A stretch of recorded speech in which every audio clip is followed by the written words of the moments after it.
एगो काम पागल के रखी हो सलामत हो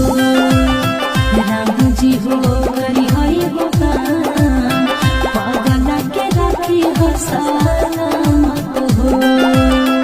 दुनिया से हो जीते जमानो हो